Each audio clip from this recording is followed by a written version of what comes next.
ఇది నా వాక్య భాగముగా కొరింథీయులకు రాసిన మొదటి పత్రిక 10వ అధ్యాయము 14వ వచనం నుంచి 22వ వచనము వరకు ఈ రీతిగా వ్రాయబడి ఉన్నది. ఈ లెంట్లో 13వ రోజు వాక్య భాగముగా కొరింథీయులకు రాసిన మొదటి పత్రిక 10వ అధ్యాయము 14వ వచనం నుంచి 22వ వచనం వరకు మనం ధ్యానం చేసుకుందాం. కాబట్టి నా ప్రియులారా, విగ్రహారాధనకు దూరముగా పారిపోండి. బుద్ధిమంతులతో మాట్లాడినట్లు మీతో మాట్లాడుచున్నాను. నేను చెప్పు సంగతిని మీరే ఆలోచించుడి. మనము దీవించు ఆశీర్వచనపు పాత్రలోనిది త్రాగుట క్రీస్తు రక్తములో పాలు పుచ్చుకొనుటయే గదా. మనము విరుచు రొట్టె తినుట క్రీస్తు శరీరములో పాలు పుచ్చుకొనుటయే గదా. మనమందరము ఆ ఒకటే రొట్టెలో పాలు పుచ్చుకొనుచున్నాము. రొట్టె ఒకటే గాని అనేకులమైన మనము ఒక్క శరీరమై ఉన్నాము. శరీర ప్రకారమైన ఇశ్రాయేలును చూడుడి. బలి అర్పించిన వాటిని తినువారు బలిపీఠముతో పాలివారు కారా? ఇక నేను చెప్పునదేమి? విగ్రహార్పితములో ఏమైనా ఉన్నదని అయినను విగ్రహములలో ఏమైనా ఉన్నది అయినను చెప్పెదనా? లేదు గాని అన్యజనులు అర్పించు బలులు దేవునికి కాదు, దయ్యములకే అర్పించుచున్నారని చెప్పుచున్నాను. మీరు దయ్యములతో పాలివారవుట నాకిష్టము లేదు. మీరు ప్రభువు పాత్రలోనిది దయ్యముల పాత్రలోనిది కూడా త్రాగనేరరు. ప్రభు బల్ల మీద ఉన్న దానిలోను దయ్యముల బల్ల మీద ఉన్న దానిలోను కూడా పాలు పొందనేరరు. ప్రభువునకును రోషము పుట్టించెదమా? ఆయన కంటే మనము బలవంతులమా? దేవుడు మరి చిన్న వాక్యాన్ని దీవించి ఆశీర్వదించునుగాక. ఆమేన్. చూడండి, ఇక్కడ దేవుని వాక్యములో మన అంశం ఏంటంటే ప్రభు బల్ల గురించి బోధింపబడిన సంఘం అన్నమాట. ప్రభు బల్ల గురించి బోధింపబడిన సంఘము. చూడండి, ప్రభు బల్ల గురించి బోధించబడినటువంటి సంఘము. అపోస్తుడైన పౌలు భక్తుడు చక్కటి విషయాలు ఈ సంఘానికి తెలియచేస్తూ కొన్ని విషయాలలో ఆయన హెచ్చరిస్తున్నట్లుగా మనం చూస్తూ ఉంటున్నాం. కొన్ని విషయాలలో అది ఏంటి అని మనం చూస్తే ప్రభు బల్ల గురించి వారికి బోధిస్తూ ఆ సంఘానికి హెచ్చరిస్తున్నారు. అంటే దేనితో ఏది మరి సమానముగా ఉంచకూడదు, ఏది మనము ఆచరిస్తూ మరలా దేనిలో కలవకూడదు అనేది కొన్ని విషయాలు ఇక్కడ వివరంగా వ్రాయబడినట్లుగా మనం చూస్తున్నాం. చూడండి, ఇక్కడ మనం కొన్ని విషయాలు జ్ఞాపకం చేసుకుందాం. ప్రభు బల్ల గురించి బోధింపబడిన సంఘము ఏ రీతిగా మరి వివరించి ఉన్నారనేది కొన్ని విషయాలు మనము జ్ఞాపకం చేసుకుందాం. మొదటగా మనం చూసినట్లయితే ఈ క్రీస్తు శరీరం రక్తములో పాలు పొందుట ఒక ఆశీర్వచనపు పాత్ర అన్నమాట. అది ఏ పాత్ర అయి ఉన్నది? ఆశీర్వదించే పాత్ర. ఈ ఆశీర్వచనపు పాత్ర అనగా ఆశీర్వాదము పొందే కార్య అనుభవము అని మనము జ్ఞాపకం చేసుకోవచ్చు. ఎవరైతే దానిలో పాలు పంపులు పొందుతారో ఆ పాత్ర ఎలాంటిది అని దేవుని వాక్యం సెలవిస్తుందంటే ఆశీర్వదించే పాత్రగా ఉంది. కాబట్టి ఈ అనుభవము దేవుని పిల్లలైనటువంటి మనందరికీ కూడా ఉండాలి. ఏ అనుభవము? ఏ అనుభవము? ఏ అనుభవం అండి? ఆశీర్వాదం అనే అనుభవం.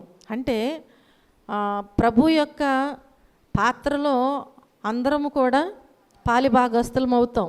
కానీ ఆశీర్వాదాలు దాని ద్వారా వచ్చేది అందరికీనా లేదా కొందరికేనా అనేది కూడా మనకు చాలా ప్రాముఖ్యమైనటువంటి విషయం అయి ఉన్నది. కాబట్టి దేవుని వాక్యం ఏమంటుంది అంటే ఆ పాత్రలో ఎవరైతే పాలు పంపులు పొందుతారో అది ఆశీర్వదించేటువంటి ఒక పాత్ర, ఆశీర్వచనపు పాత్ర అయి ఉన్నది. చూడండి 16వ వచనములో మనకి వ్రాయబడి ఉన్నది, మనము దీవించు ఆశీర్వచనపు పాత్రలోనిది త్రాగుట క్రీస్తు శరీరములో పాలు పుచ్చుకొనుటయే గదా.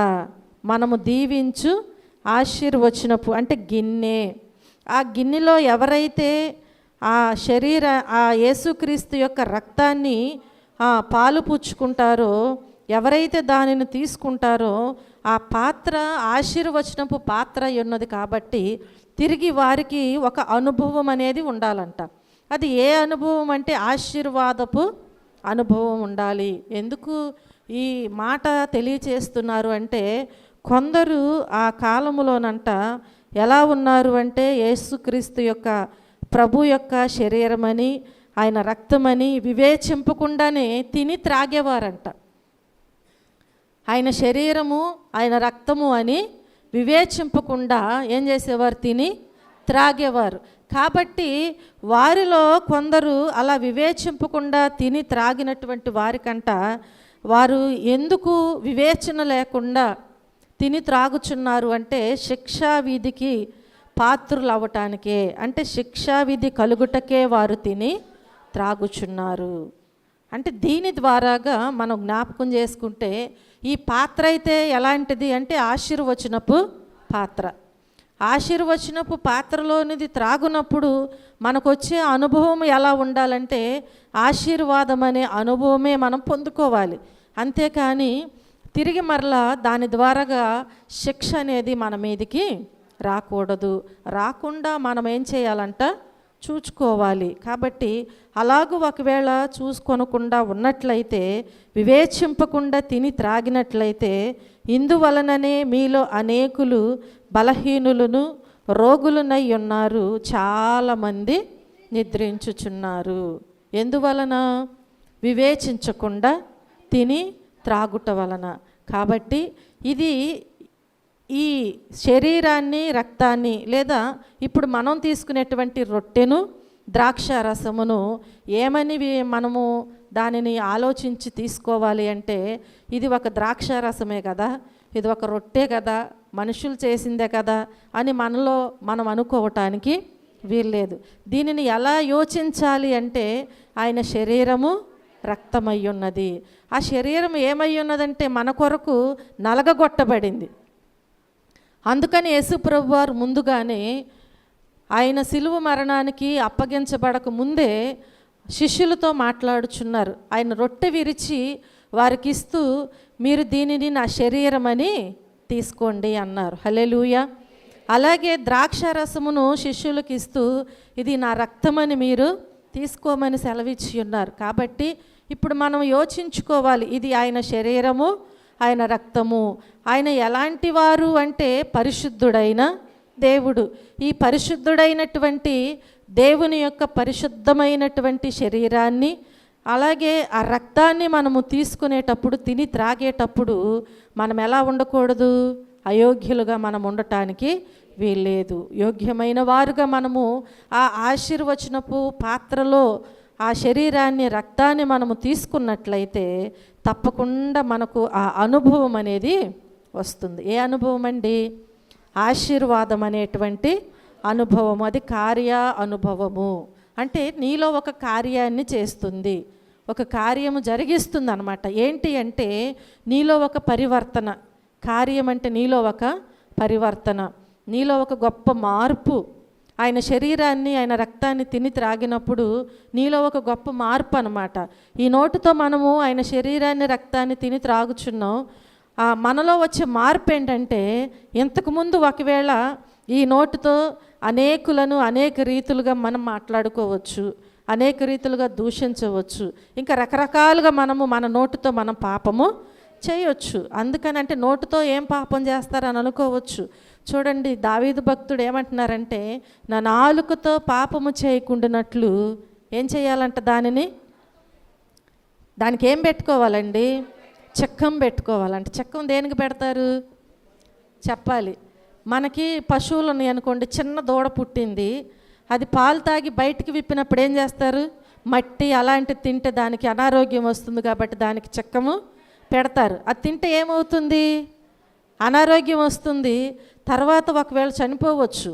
కాబట్టి మన నోటికి కూడా అనేకమైన పాపాలు అంటుకుంటాయి అన్నమాట. నోటి ద్వారాగా వచ్చే పాపాలు చాలా ఉంటాయి. కాబట్టి ఈ పాపము ద్వారాగా మనం ఏమైపోతున్నాం? చనిపోతున్నాం. పాపము ద్వారాగా మనము చచ్చిన వారి వలె ఉంటున్నాం.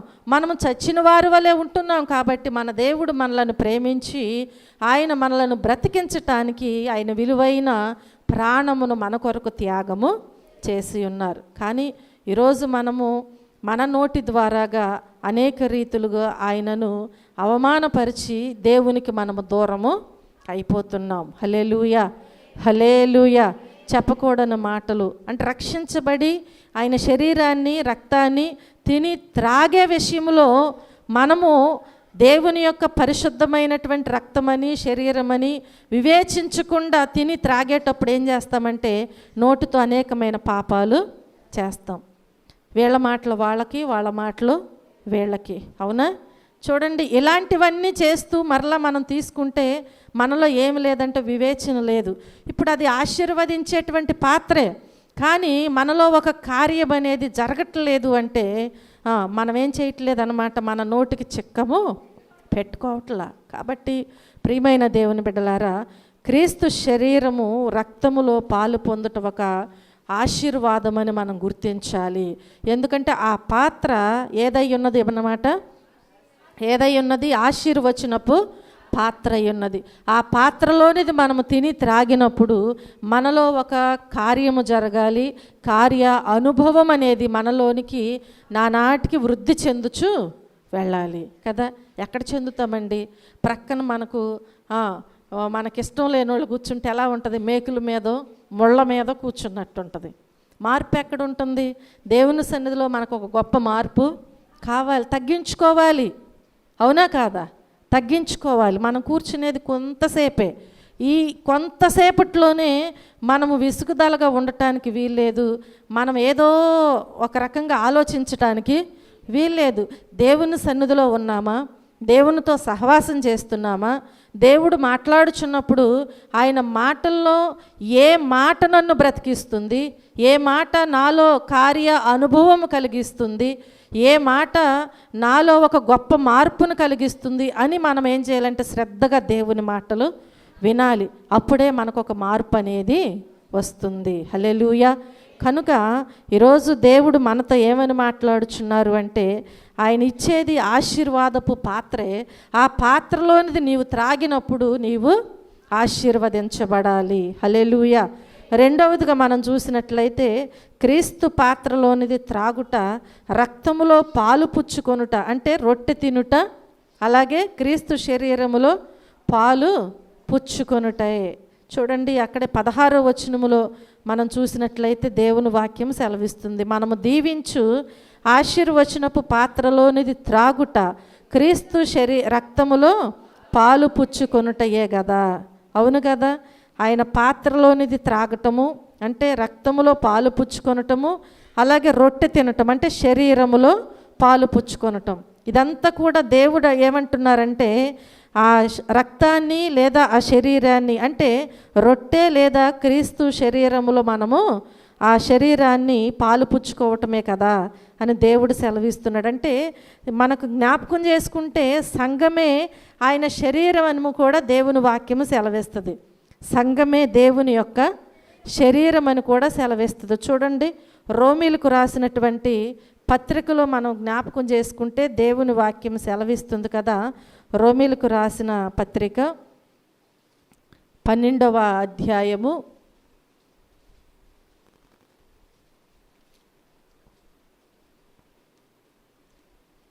5వ వచనములో మనం చూసినట్లయితే,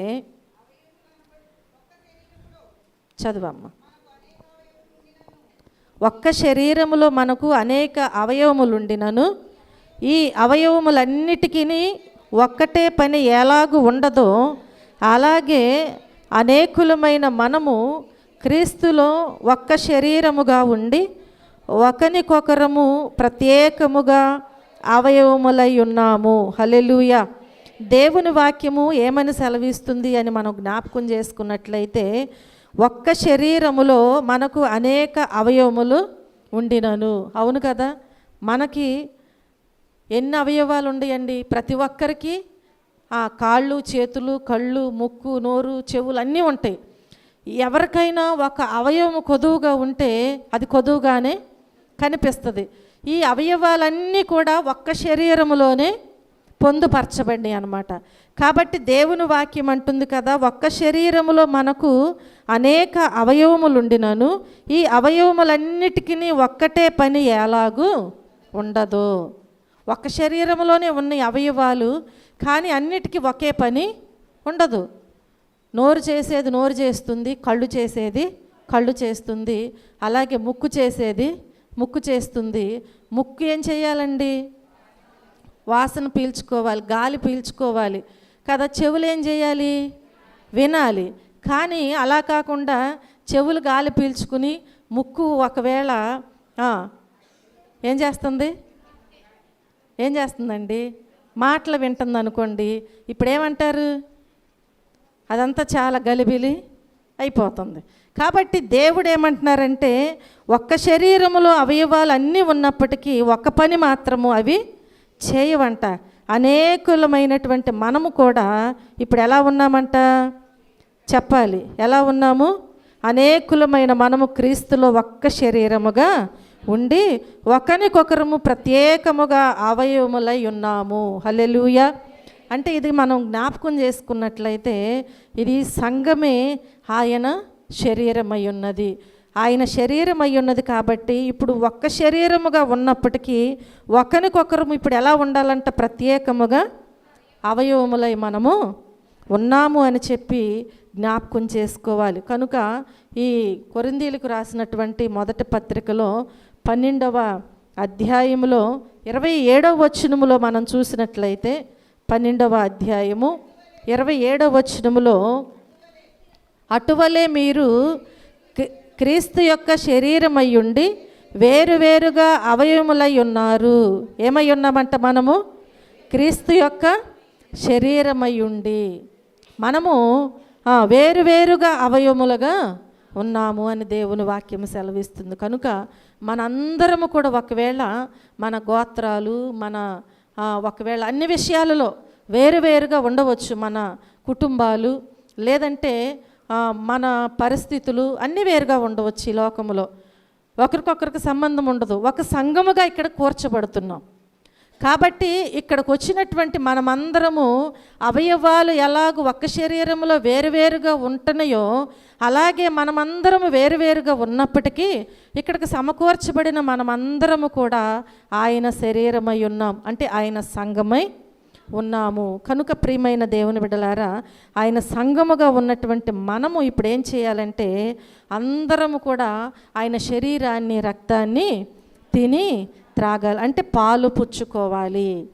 ఆయన శరీరములో, ఆయన రక్తములో మనమందరము వేరువేరుగా ఉన్నప్పటికీ ఒకటే శరీరము, ఒకటే రక్తమై ఉన్నది. కనుక ఒకవేళ అవయవాలు అనేకములుగా ఉన్న ఒక్క శరీరములో ఎలా ఉన్నాయో మనమందరము కూడా ఆ ఒక్క రక్తాన్ని, శరీరాన్ని తిని త్రాగి ఆయన సంఘముగా ఇక్కడ మనము సమకూర్చబడాలి. హల్లెలూయా, హల్లెలూయా. చూడండి, ఎఫెసీయులకు రాసిన పత్రికలో దేవుని వాక్యాన్ని మనం జ్ఞాపకం చేసుకున్నట్లయితే 4వ అధ్యాయము 12, 13 వచనాలలో చూస్తే, మనమందరము విశ్వాస విషయములోను దేవుని కుమారుని గూర్చిన జ్ఞాన విషయములోను ఏకత్వము పొంది సంపూర్ణ పురుషుల మగు వరకు, అనగా క్రీస్తునకు కలిగిన సంపూర్ణతకు సమానమైన సంపూర్ణత గలవారమగు వరకు ఆయన ఎలాగూ నియమించెను.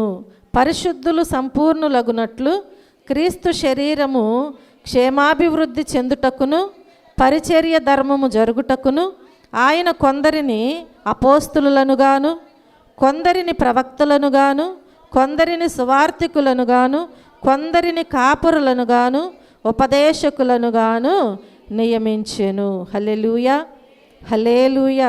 క్రీస్తు శరీరము క్షేమాభివృద్ధి చెందటానికి, పరిచర్య ధర్మము జరగటానికి ఆయన కొందరిని అపోస్తులుగాను, కొందరిని ప్రవక్తలుగాను, కొందరిని సువార్తికులుగాను, కొందరిని కాపరులను గాను, ఉపదేశకులుగాను నియమించెను. కానీ అందరము కూడా ఎవరమై ఉన్నాము చెప్పాలి? ఎవరమై ఉన్నాము? క్రీస్తునకు కలిగిన సంపూర్ణతకు సమానమైన సంపూర్ణ గలవారమగుటకు మనలను దేవుడు ఈ రీతిగా నియమించి ఉన్నారు. కనుక మనమందరము కూడా పరిశుద్ధులు సంపూర్ణులగునట్లు క్రీస్తు శరీరము క్షేమాభివృద్ధి చెందటానికి దేవుడు ఈ రీతిగా మనలను ఏర్పాటు చేసుకొని ఉన్నారు. కనుక ఒకవేళ మనమందరము వేరు వేరు అయ్యి మనం ఉండొచ్చేమో, కానీ క్రీస్తులో మనమందరము కూడా ఆయన సంఘమై ఉన్నాము. హల్లెలూయా. ఆ రీతిగా ఉండి దేవుని పరిచర్యలో మనం ముందుకి సాగిపోవాలి అని దేవుని వాక్యము సెలవిస్తుంది. చూడండి, మూడవదిగా మనం జ్ఞాపకం చేసుకుంటే ఇక్కడ మరొక విషయాన్ని దేవుడు సెలవిస్తున్నాడు. ప్రభు పాత్ర ఉంది, దయ్యముల పాత్ర కూడా ఉందంట. జ్ఞాపకం చేసుకోండి, దయ్యముల పాత్రలతో ప్రభు పాత్రను కలిపి మనము తీసుకొనకూడదు అని వ్రాయబడి ఉన్నది. అవునా? దయ్యముల పాత్రతో ప్రభు పాత్రను మనం ఏం చేయకూడదు? తీసుకొనకూడదు. 21వ వచనములో చూస్తే, మీరు ప్రభు పాత్రలోనిది దయ్యముల పాత్రలోనిది కూడా త్రాగనేరరు. ప్రభు బల్ల మీద ఉన్న దానిలోను దయ్యముల బల్ల మీద ఉన్న దానిలోను కూడా పాలు పొంద నేరరు కదా. రెండు మార్గములలో మనం ఏం చేయకూడదంట? కాళ్ళు పెట్టకూడదు. అవునా? రెండు పడవల మీద కాళ్ళు పెట్టకూడదు. ఈ పడవ ఆ పడవ నాదే అని చెప్పి నేను ఇటు వెళ్తాను అటు వెళ్తాను, అటు వెళ్తే వాళ్ళతో కలుస్తాను, ఇటు వస్తే వీళ్ళతో కలుస్తాను అని చెప్పి రెండిటి మీద కాళ్ళు పెడితే ఆ సముద్రంలో ప్రయాణించే రెండు వాడలు ఒకే మాట మీద వెళ్తాయా? వెళ్ళవు కదా. శరీరానికి ఆత్మకు ఎప్పుడు కూడా ఏంటంట? పోరాటమే. శరీరం ఆత్మకు లోబడదు, ఆత్మ శరీరానికి లోబడదు. కాబట్టి రెండు మార్గాలు ఒకటని దేవుడు చెప్పట్లా. ఇరుకు మార్గము ఉంది, విశాల మార్గము ఉంది. ఇరుకు మార్గంలో వెళ్తే ఏం జరుగుతుంది, విశాల మార్గంలోకి వస్తే ఏం జరుగుతుంది? రెండు విషయాలు దేవుడు సెలవిచ్చి ఉన్నారు. కాబట్టి ప్రియమైన దేవుని బిడ్డలారా, దేవుని వాక్యం అంటుంది కదా, మీరు ప్రభువు పాత్రలోనిది దయ్యముల పాత్రలోనిది కూడా త్రాగనేరరు. అలా త్రాగటానికి వీల్లేదు. ఎందుకంటే నీవు ఉంటే వెచ్చగానైనా ఉండు, లేదంటే చల్లగానైనా ఉండు, అంతేగాని నులివెచ్చగా ఉండటానికి వీల్లేదు. సంఘముతో భక్తుడు మాట్లాడుచున్నాడు ప్రకటన గ్రంథములో, నీవు నులివెచ్చగా ఉన్నావు కాబట్టి నీ ముఖం మీద ఉమ్మి వేయను ఉద్దేశించుచున్నాను అంటున్నాడు. చూడండి, ఉమ్మి ఎవరి మీద వేస్తారు కదా. కాబట్టి ప్రభువు కూడా మనతో ఏమని మాట్లాడుచున్నారంటే, నీవు ఉంటే వెచ్చగానైనా ఉండు, లేదా చల్లగానైనా ఉండు, నువ్వు ఇలా ఉన్నావేంటని నిన్ను ఎవరు అడగరు. కానీ నీవు దేవునితో ఉంటానని చెప్పి వచ్చి మరలా నీవు నులివెచ్చగా ఉన్నట్లయితే ఆయన చూస్తూ ఊరుకోడంట. నేను దేవునితో ఉంటాను అని దేవుని సన్నిధిలోకి వచ్చినప్పుడు దేవుని బిడ్డనని ఆయన శరీరము అంటే ఆయన పాత్రలోది తీసుకుంటూ బయటికి వెళ్ళిన తర్వాత నేను బయట కూడా అలాగే ఉంటానని ఆ దయ్యాల పాత్రలోది కూడా తీసుకుంటూ నాకేం పర్వాలేదు, అటు వస్తే వాళ్ళు ఆదుకుంటారు, ఇటు వస్తే వీళ్ళు ఆదుకుంటారని నువ్వు అనుకుని ఒకవేళ సాగిపోతున్నావేమో, ఇద్దరు విడిచిపెట్టేస్తే ఏంటి పరిస్థితి కదా. కాబట్టి ప్రియమైన దేవుని బిడ్డలారా, దేవుడు ఈరోజు మనతో ఏమని మాట్లాడుచున్నారు అంటే, మీరు ప్రభువు పాత్రలోనిది దయ్యముల పాత్రలోనిది కూడా త్రాగనేరరు, త్రాగకూడదు. త్రాగితే నీవు ప్రభు పాత్రలోనిదైనా త్రాగు, లేదా దయ్యముల పాత్రలోనిదైనా త్రాగు, అంతేకాని రెండిట్లోది కలిపి త్రాగటానికి వీల్లేదు. ప్రభు బల్ల మీద ఉన్న దానిలోను దయ్యముల బల్ల మీద ఉన్న దానిలోను కూడా పాలు పొందనేరరు. దేవుడు గట్టిగా మనతో మాట్లాడుచూ ఉంటున్నారు. నీకు ఏది కావాలి? ఒకవేళ ప్రభు బల్ల మీద ఉన్నటువంటి పాత్రలోనిది నీవు త్రాగినట్లయితే ఆ పాత్ర ఆశీర్వచనపు పాత్ర. అది నీలో ఒక కార్యారంభము చేస్తుంది, కార్యము ఒక ఆరంభము చేస్తుంది అన్నమాట. అంటే ఒక ఆశీర్వాదం అనేది నీలోనికి వస్తుంది. నిన్ను బట్టి నీ కుటుంబము ఆశీర్వదించబడుతుంది. ఒకవేళ అనుకోవచ్చు, ఇదేంటి నేను రక్షణ పొందాను, నేను ప్రభువు పాత్రలోనిదే త్రాగుచున్నాను, కానీ నాకు శోధనలు వస్తున్నాయి అని అనుకోవచ్చు. రాత్రి దేవుడు మనతో మాట్లాడారు కదా, యేసుక్రీస్తు వారిని సహితము అపవాది ఏం చేసింది? శోధించింది. దేనిని బట్టి? శరీర బలహీనతను బట్టి కదా. ఆత్మ బలహీనంగా ఉందా? లేదు. అసలు ఆత్మ బలహీనముగా ఉంటే ఒకవేళ అపవాది శోధించినప్పుడు అపవాది మాటకు గురయ్యేవారు, అంటే అపవాది మాట వినేవారు. కానీ అపవాదిని వాక్యము చేత గద్దించి ఉన్నారు అంటే ఆత్మ ఎల్లప్పుడూ కూడా సిద్ధముగానే బలంగానే ఉందని మనం జ్ఞాపకం చేసుకోవాలి. శోధనలు వస్తాయి, కానీ వాటిని మనం ఏం చేయాలంట? జయించాలి. ప్రార్థనతోనూ, ఉపవాసముతోనూ, ఓర్పుతోనూ, విశ్వాసముతోనూ కదా. ఎన్ని రీతిలుగా జయించవచ్చు? ఇవన్నీ మనలో ఉన్నప్పుడు మనం రక్షించబడ్డాం, దేవునిలో సాగుచున్నాం, ఆయన ఆశీర్వచనపు పాత్రలోనిది మనం త్రాగుచున్నాం. మనకు శోధనలు వస్తున్నాయి, కానీ మనం ధైర్యంగా ఆ శోధనల్ని జయించే శక్తిని దేవుడు మనకు అనుగ్రహిస్తానని సెలవిచ్చి ఉన్నారు. హల్లెలూయా. అలా కాకుండా ఒకవేళ మనం 2 మార్గములలో ఉన్నట్లయితే మనం ఏమైపోతాం అన్నమాట? శోధనకు గురి అయిపోతాం. యోబు భక్తుడు దేవుని మాట మీదే ఉన్నారు కాబట్టి శోధన జయించారు, తిరిగి ఆశీర్వాదం పొందుకున్నారు. హల్లెలూయా. 2 ఆశీర్వాదం. ప్రియమైన దేవుని బిడ్డలారా, దేవుడిచ్చే ఆశీర్వాదం మనం పొందుకోవాలి అంటే మనము ఏం చేయకూడదంట? దయ్యముల బల్ల మీద ఉన్న దానిలో మనం పాలు పంపులు పొందటానికి వీల్లేదు, పొందనేరరు అని దేవుడు మనతో మాట్లాడుచూ ఉంటున్నారు. హల్లెలూయా. అలాగూ ఒకవేళ ఇంతవరకు నీవు ఉన్నట్లయితే నువ్వు మార్చుకో, దేవుని దగ్గర ప్రార్థన చేయి. అది మంచిది కాదు అని దేవుడు మాట్లాడుచున్నారు కాబట్టి దేవుని మాటకు లోబడి నువ్వు ప్రార్థన చేసి ఆశీర్వదించేటువంటి పాత్రలోనిదే నీవు త్రాగి దేవుని వైపు నమ్మకముతో, విశ్వాసముతో చూస్తూ ప్రార్థన చేయి. తప్పకుండా దేవుని దీవెనలు నీవు పొందుకుంటావు. చూడండి, 4వదిగా మనం చూస్తే, విశ్వాసులమైన మనము దయ్యములతో పాలివారమగుట ఆయనకు ఇష్టము లేదు. విశ్వాసులు ఎప్పుడూ కూడా ఎలా ఉండాలి? విశ్వాసులుగానే ఉండాలి, కానీ అంటే పిశాచులుగా ఉండకూడదు అని. దయ్యాలతో ఏమవ్వకూడదంట? మనము పాలివారము అవ్వకూడదంట. దయ్యాలతో పాలివారం అవ్వకూడదు. ఎలా ఉండాలంటే దేవుని పిల్లల వలెనే ఉండాలి. ఆయన పిల్లలమైన మనకు ఆయన పోలికలు ఉండాలి కదా. ఆయన పోలికలు మనలో కనిపించాలి. కాబట్టి దేవుని వాక్యములో మనం జ్ఞాపకం చేసుకున్నట్లయితే ఈ 20వ వచనములో మనం చూస్తే దేవుని వాక్యము సెలవిస్తుంది కదా. 20వ వచనములో, లేదు కానీ అన్యజనులు అర్పించు బలులు దేవునికి కాదు, దయ్యములకే అర్పించుచున్నారని చెప్పుచున్నాను. మీరు దయ్యములతో పాలివారగుట నాకు ఇష్టము లేదు. అన్యజనులు అర్పించు బలులు దేవునికి కాదు, దయ్యములకే అర్పించుచున్నారు. దయ్యాలకే అర్పిస్తున్నారు. కాబట్టి ఇప్పుడు దేవుని వాక్యం ఏమంటుంది? మీరు దయ్యాలతో పాలివారు అవటం నాకు ఇష్టము లేదు. దేవుని శక్తి ముందు దయ్యం ఏ పాటిదండి? అవునా కాదా? దేవుని శక్తి ముందు దయ్యం ఏమాత్రం కూడా నిలువనేరదు. అది అటు ఇటు తిరుగుద్ది, మనల్ని శోధించటానికి మన చుట్టూ తిరుగుద్ది, అనేక రీతులుగా మనల్ని భ్రమ పెట్టుద్ది, శోధిస్తుంది, కలవరం పెట్టుద్ది, గలిబిలు చేస్తుంది. కానీ మనలను అది ఏమాత్రము కూడా ఏ హాని చేయటానికి వీల్లేదు. హల్లెలూయా. కనుక ప్రియమైన దేవుని బిడ్డలారా, ఒకసారంట దేవుని మందసం పట్టబడింది. ఆ మందసాన్ని తీసుకుని వెళ్ళి ఆ దేవత ముందు పెట్టారంట. మందసాన్ని తీసుకుని వెళ్ళి ఎక్కడ పెట్టారు? దాగోను దేవత గుడిలో దాని ముందు పెట్టారంట. వాళ్ళు ఒక దేవతను చేసుకున్నారు కదా, ఆ దేవతను పూజిస్తున్నారు చక్కగా. దాని ముందు పెట్టి ఏం చేశారంటే తలుపులు వేసేసి వెళ్ళిపోయారు. మరలా ఉదయం వచ్చి చూశారంట. ఉదయం వచ్చి చూసేసరికి ఇప్పుడు ఆ దేవత, అంటే వారు దేవతగా పూజిస్తున్నటువంటి ఆ ప్రతిమ ఆ మందసం ముందంట బొక్కబోర్లుగా పడిపోయి ఉందంట. వాళ్ళు తలుపు తీసి చూసి అనుకుని ఉంటారు, ఇదేదో పాపం పడిపోయి ఉంటుందిలే జారి అనుకుని ఉంటారు. వాళ్ళు ఏం చేశారంటే లేచి మళ్ళీ యథావిధిగా దానిని లేపి నిలబెట్టారంట, వెళ్ళారంట.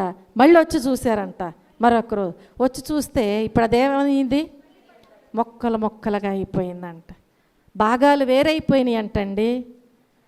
దేనికి శక్తి ఉంది?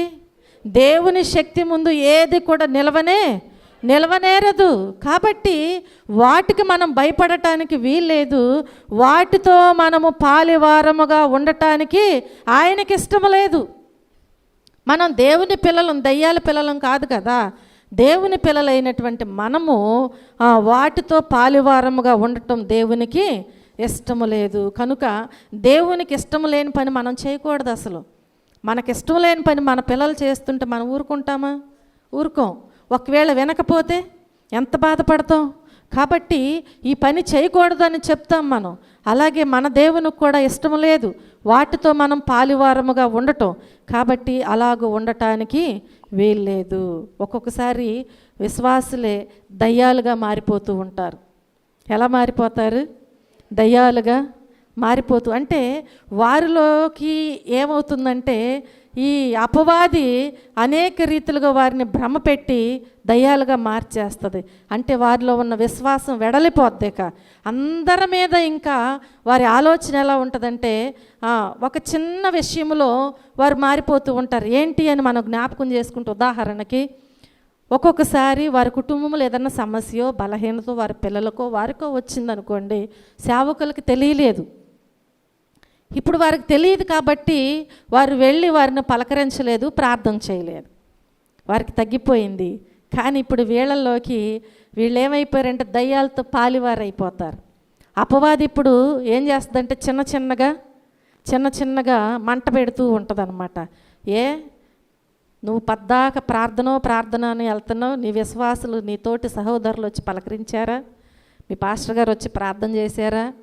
చూసారా? ఇది ఏ మనసు? దయ్యం మనసు అండి. మీ ఇంట్లో ఫోన్ నెంబర్ ఉంటుంది కదా, నువ్వేం చేయాలి? దేవుని బిడ్డగా నీ తల్లిదండ్రులకు ఫోన్ చేసి ప్రార్థన చేయమని పిలుచుకోవాలి, సంఘంలో చేయమని చెప్పాలి కదా. వాళ్ళు ఎందుకు చెప్పకూడదు, వీళ్ళు ఎందుకు చెప్పకూడదని మనం వారి మీద నిందలు వేయకూడదు. ప్రక్క వారికి తెలుసు కదా, చెప్పొచ్చుగా. నీవు చెప్పమనకుండా చెప్పలేని పరిస్థితిలో కొంతమంది ఉండవచ్చు. కాబట్టి మనకు దయ్యాల మనసు రావటానికి వీల్లేదు. ఎప్పుడు కూడా మనం విశ్వాసులుగానే ఉండాలి కానీ పిశాచులుగా మారటానికి వీల్లేదు. కనుక దేవునికి అసలు ఇష్టము లేదు అని దేవుని మాటలు, వాక్యము మనతో తెలియచేస్తుంది. కనుక ప్రియమైన దేవుని బిడ్డలారా, విశ్వాసులమైనటువంటి మనము దయ్యములతో పాలివారవటం ఇష్టము లేదు. చూడండి, మరియా మార్తలు ఉన్నారు. సహోదరుడు చనిపోయాడు. వారికి విశ్వాసము ఉంది, విశ్వాసులే. కానీ వారి హృదయము ఎలా మార్చబడింది? దయ్యాల హృదయములాగా మార్చబడింది. నీవు ముందే వస్తే నా సహోదరుడు బ్రతికేవాడు కదా, అసలు చావకుండా ఉండేవాడు కదా. ఇది ఏ మనసండి? దేవుడు ఏడ్చారంట. అప్పుడు యేసు ప్రభు వారు కన్నీరు పెట్టారు. ఎందుకు ప్రభువా ఇప్పుడు వెళ్తావు సమాధి దగ్గరికి? చనిపోయి 4 దినాలు అయిపోయింది కదా, కుళ్ళిపోయి ఉంటాడు కదా, కంపు కొట్టుచున్నాడు కదా. చూసారా ప్రియమైన దేవుని బిడ్డలారా, దయ్యాల మనసు వచ్చింది. విశ్వాసులమైన మనకు దయ్యాల మనసు రావటానికి వీల్లేదు. 4 రోజులు కాదు, 4 నెలలైనా 4 సంవత్సరాలైనా దేవుని మీదే నిరీక్షణ కలిగి ఉండు. ఒకవేళ నీకు స్వస్థత రాకున్నా కానీ నీవు దేవుని మీదే ఆధారపడు. నువ్వు చనిపోతే ఒకవేళ నా దేవునితో ఉంటాననే నిరీక్షణ నీకు ఉండాలి. కానీ నాకెందుకు స్వస్థత రాలేదు, నేను బ్రతకాలి అనేటువంటి ఒక ఆశతో దేవుణ్ణి మనం నిందించటానికి వీల్లేదు. ఒకవేళ అకస్మాత్తుగా ఏదన్నా జరిగినా కానీ దేవుని నిందించటానికి వీల్లేదు. చాలామంది ఈ విషయాల్లో కూడా దేవునికి దూరం అయిపోతారు. విశ్వాసులమైనటువంటి మనకు కొన్ని మాటలు నేను మీకు తెలియచేయాలనుకుంటున్నాను. మన కుటుంబాల్లో ఒకవేళ ఎవరైనా చనిపోతే ఏది మానరు. ఉద్యోగం మానుతున్నారా? ఉద్యోగం మానేస్తే వాళ్ళు తీసేస్తారని భయం. అంటే ఇన్ని నెలలు అని వాక్యములు ఏమన్నా ఉందా? దేవుడు ఏమన్నా చెప్పారా? 3 నెలల దాకా మందిరానికి రావద్దు అని దేవుడు చెప్పారా? ఆయన త్రోసివేశాడా ఏమైనా? లేదు కదా. నీవు అన్నిటికీ వెళ్తున్నావు. ఇంట్లో తినటం మానుతున్నారా? ఏదన్నా చేసుకోవటం మానుతున్నారా? అప్పుడే ఎవరన్నా వస్తే అన్నీ చేసుకుంటున్నారు. అన్నీ తింటున్నారు, అన్ని ప్రదేశాలకు వెళ్తున్నారు, డ్యూటీలకు వెళ్తారు, అన్నీ చేస్తారు. కానీ విశ్వాసులయ్యుండి కూడా దేవుని మందిరానికి మాత్రమే మానేస్తున్నారు. ఆ విషయంలో చాలా బాధేస్తుంది. దేవుని మందిరానికి మనం దూరం అవ్వకూడదు. నీకు ఒక శోధన వచ్చింది, శోధించబడినటువంటి నీవు దేవుని దగ్గరకు రా. దేవుడు నిన్ను ఓదారుస్తారు, ధైర్యపరుస్తారు. ఆదరణ కలుగు చేసేది ఎవరండి? ఈ లోకములో మనుషుల మాటలు నీకు ఆదరణ కలిగిస్తుందా? ఓర్పునిస్తుందా? నీకేమైనా నెమ్మదినిస్తాయా? లేదు. దేవుని వాక్యమే నిన్ను ఆదరిస్తుంది, అదే నిన్ను బ్రతికిస్తుంది. నువ్వు మానటానికి వీల్లేదు. నేను మీకు మరొకసారి తెలియజేస్తున్నాను, ఎవరు కూడా అలాగూ చేయవద్దు. నీవు ఒకవేళ నీ పొరుగువారి దగ్గరకు వెళ్ళకపోయినా పర్వాలేదు, కానీ దేవుని మందిరానికి రండి, దేవునితో సహవాసం చేయండి. నీ బాధంతా దేవునికి తెలియచేసి ప్రార్థన చేసుకోండి. దేవుడు నిన్ను బలపరుస్తూ ఉంటారు. హల్లెలూయా, హల్లెలూయా. దేవుడు ఏ నిబంధన పెట్టలేదు. విశ్వాసులమైన మనము దయాల మనసు మనకు రావటానికి వీల్లేదు.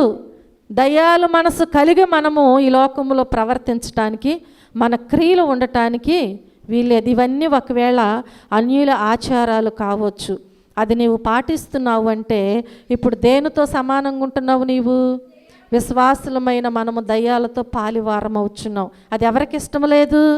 దేవునికి ఇష్టం లేదు. కనుక ఏ విషయంలోనైనా దేవునికి మాత్రము దూరం అవ్వకుండా దేవుని సన్నిధిలో సహవాసం చేయండి, దేవుని కృపను పొందుకుంటారు. హల్లెలూయా.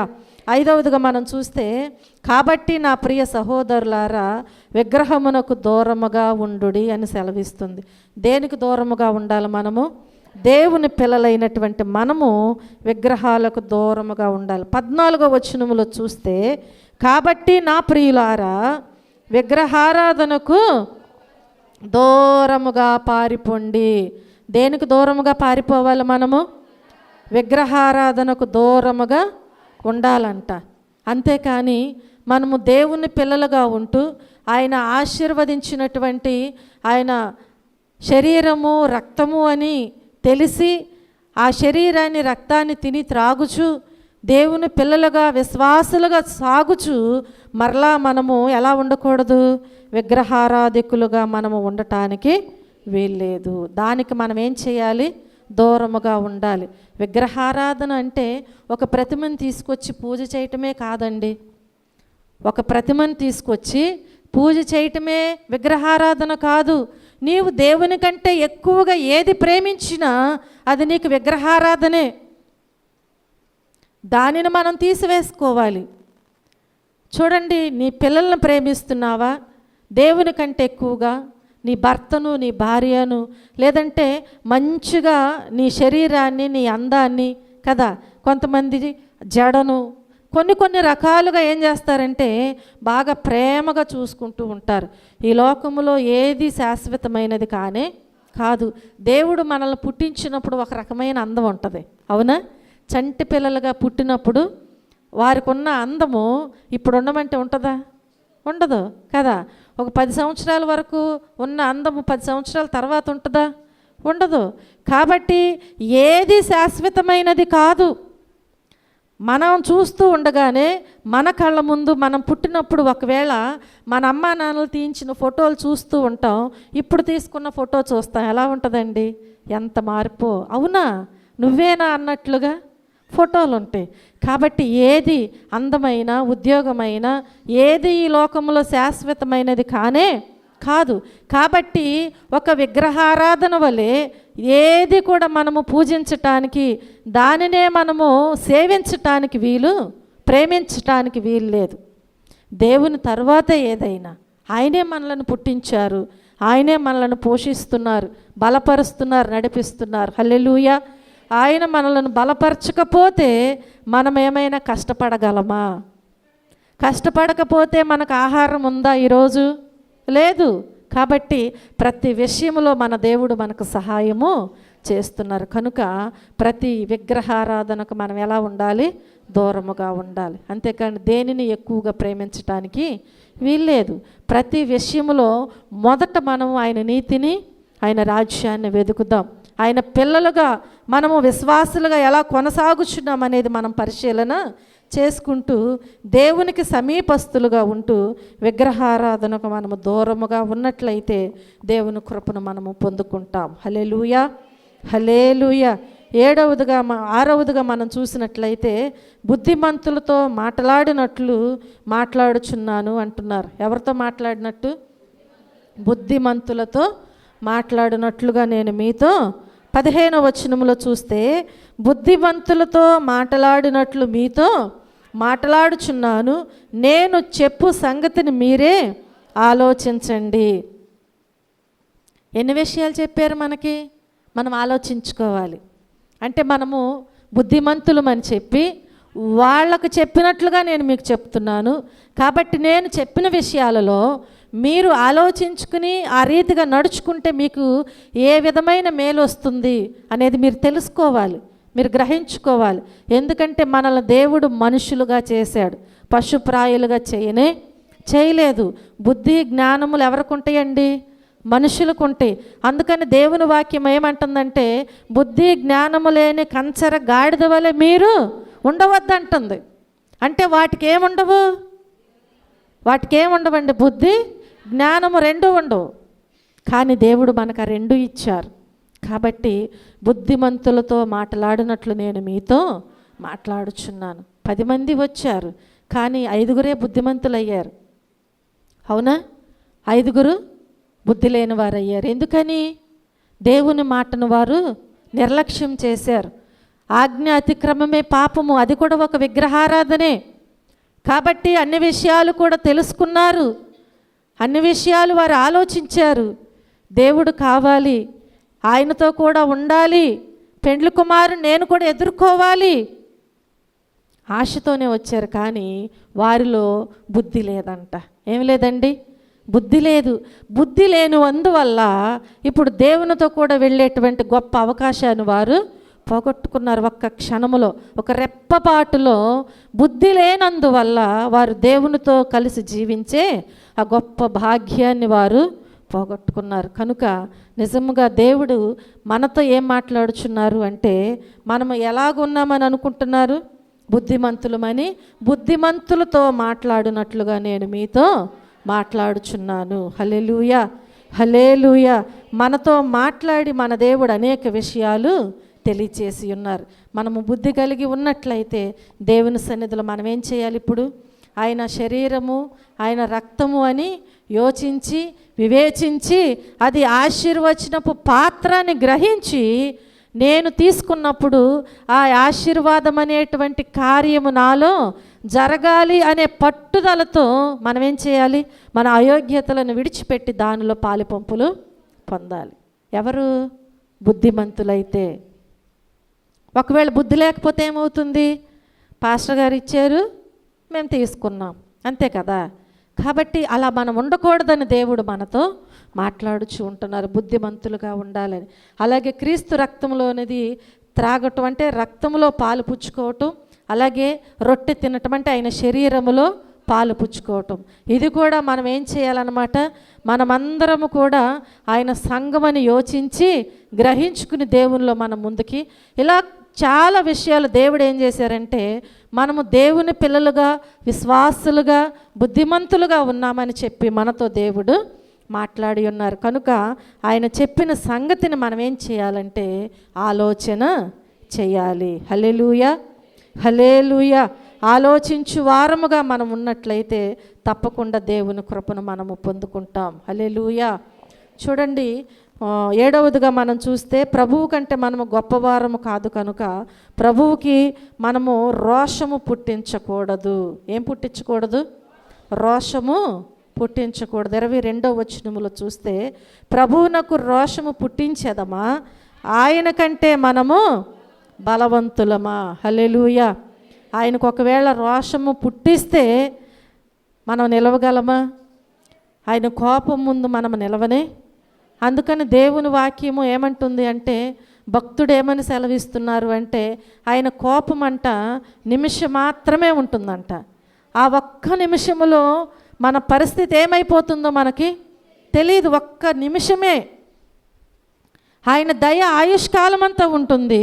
ఆ ఒక్క నిమిష కోపము మన మీదకి రాకుండా మనము జాగ్రత్తగా చూసుకోవాలి. అంటే ఎలా చూసుకోవాలండి?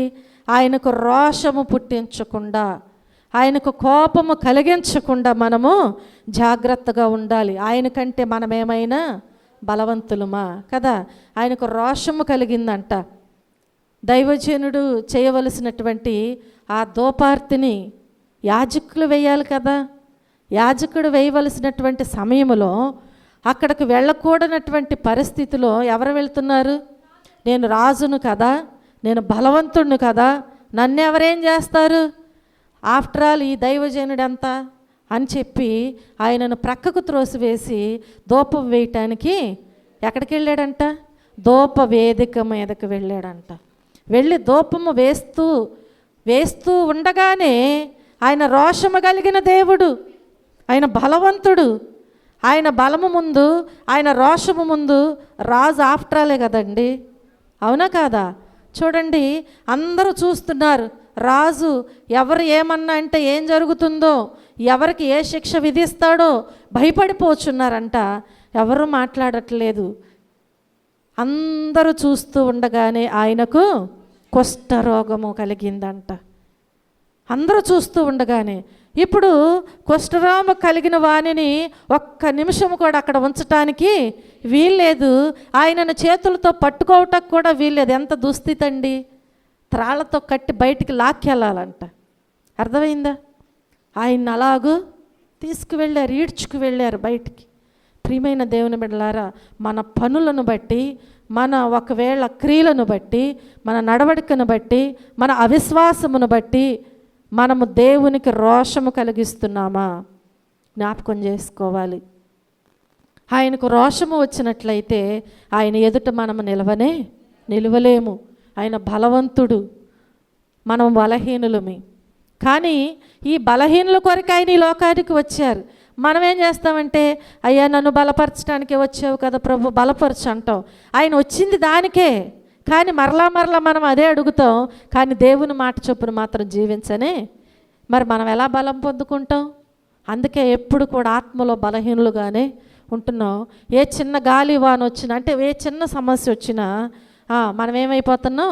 పడిపోతూ ఉంటున్నాం. ఇద్దరు ఇళ్ళు కట్టారంట. బుద్ధిమంతుడు కట్టాడు, అలాగే బుద్ధి లేనివాడు. అంటే వారు కట్టిన ఇళ్లను బట్టి వారికి పేర్లు. ఒకడు కట్టాడు, ఎలా కట్టాడంటే కష్టపడి చెమటోర్చి, అది ఎంత కష్టమైనా కానీ బండ మీద తన ఇంటిని కట్టుకున్నాడు. చూడండి, మరొకడు కట్టాడు, అందరూ కడుతున్నారు, నేను కట్టుకుంటున్నాను, ఇప్పుడు నేను బండ మీద కట్టానా ఇసుకలో కట్టాను, ఎవరు చూస్తారు? ఇల్లు కడితే చాలు కదా అనుకున్నాడు, ఇసుక మీద ఇల్లు కట్టాడు. గాలి వాన వచ్చిందంట, రెండింటినీ కొట్టిందంట. విశ్వాస అయితేనేమో బలంగా నిలబడ్డాడు, అవిశ్వాసముతో ఉన్నవాడు మాత్రం వెంటనే పడిపోయాడు. అవి మన జీవితాల గురించే దేవుడు ఉపమానాలు చెప్పింది. మనమేమనుకుంటామంటే ఇళ్ళు గురించిలే అనుకుంటాం. ఇళ్ళ గురించి కాదండి, మన ఆత్మ విషయంలోనే దేవుడు మనతో మాట్లాడుచున్నారు. బుద్ధిమంతుడైతే క్రీస్తు అనే బండ మీద కట్టుకుంటాడు.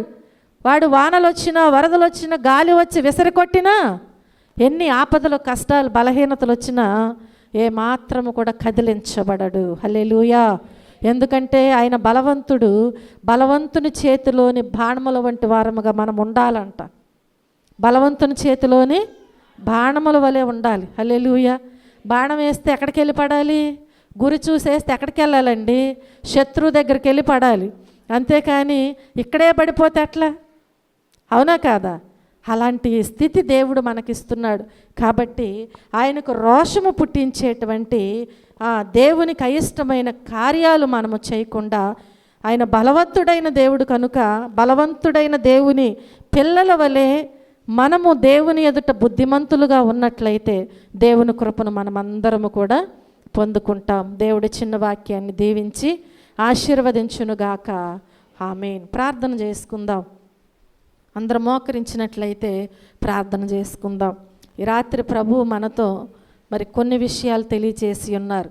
ఆయన శరీరమును గూర్చి, ఆయన రక్తమును గురించి దేవుడు మనతో ప్రభు యొక్క బల్ల గురించి మనకు తెలియచేసి ఉన్నారు.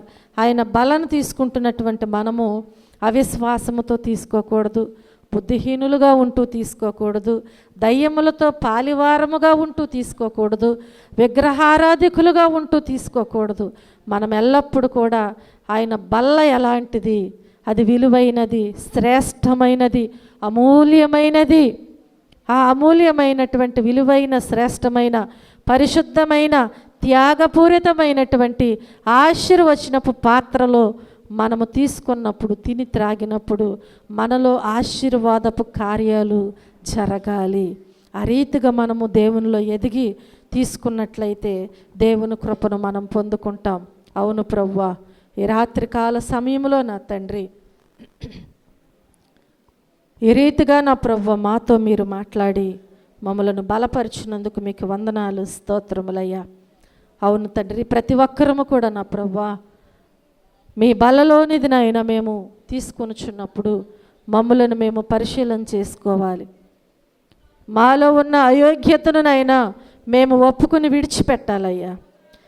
అది మీ శరీరము రక్తమని వివేచించకుండా తిని త్రాగిన వారికి ఏ శిక్ష వచ్చిందో కూడా మీరు సెలవిచ్చారు. కాబట్టి ఆ శిక్షకు పాత్రులుగా ఉండకూడదని మీ చిత్తమై ఉన్నది కనుక నా ప్రభువా మమ్ములను మేము పరిశీలన చేసుకుని మీ శరీరాన్ని, రక్తాన్ని తిని త్రాగినప్పుడు మేము ఆశీర్వదించబడటానికి మీ సహాయము మాకు దయచేయండి. బుద్ధిమంతుల వలె ఉంటూ నా ప్రభువా, విశ్వాసులము వలె ఉంటూ నా తండ్రి, అయా నా ప్రభువా మీలో నా తండ్రి మేము ఎదిగి ఫలించు వారముగా ఉండటానికి, బలవంతులుగా సాగిపోవటానికి మీ సహాయము దయచేయండి. విత్తబడిన ప్రతి విత్తనము కూడా బిడ్డల హృదయాలలో నూరంతలుగా ఫలింపబడటానికి కృప చూపించయ్యా. విన్న వాక్యాన్ని విడిచిపెట్టక నా తండ్రి, వాక్యానుసారముగా జీవిస్తూ మీలో ఎదిగి ఫలించే బిడ్డలుగా ఉండటానికి సహాయము చేయండి. వచ్చిన బిడ్డలను బట్టి మీకు వందనాలు తండ్రి. రాలేని బిడ్డలు అనేక మంది ఉన్నారు. మీ చిత్తమైతే మరొక సమయమును నాయన వారికి మీరు అనుగ్రహించండి. అలాగే బిడ్డలు తిరిగి గృహాలకు వెళ్ళుచుండగా క్షేమముగా తీసుకుని వెళ్ళమని, మరలా రేపు రాత్రి మీ పాద సన్నిధిలో చేరి మీ నామమును స్తుతించి ఆరాధించి ఘనపరిచేంతవరకు మీ బలిష్టమైన రెక్కల క్రింద మమ్మల్ని అందరినీ భద్రపరచమని, మీరే మహిమ, ఘనత, ప్రభావములు పొందమని యేసుక్రీస్తు అతి శ్రేష్టమైన నామములో ఈ ప్రార్థన మనవలు అడిగి వేడుకుని పొందుకొని ఉన్నాము మా పరమ తండ్రి, ఆమేన్. మన తండ్రి అయిన దేవుని ప్రేమ, కుమారుడైన యేసుక్రీస్తు కృప, పరిశుద్ధాత్ముని యొక్క అన్యోన్య సహవాసము, ఆదరణ ఇప్పుడు ఎల్లప్పుడూ సదాకాలము తోడయ్యుండి ఆదరించి రక్షించునుగాక. ఆమేన్.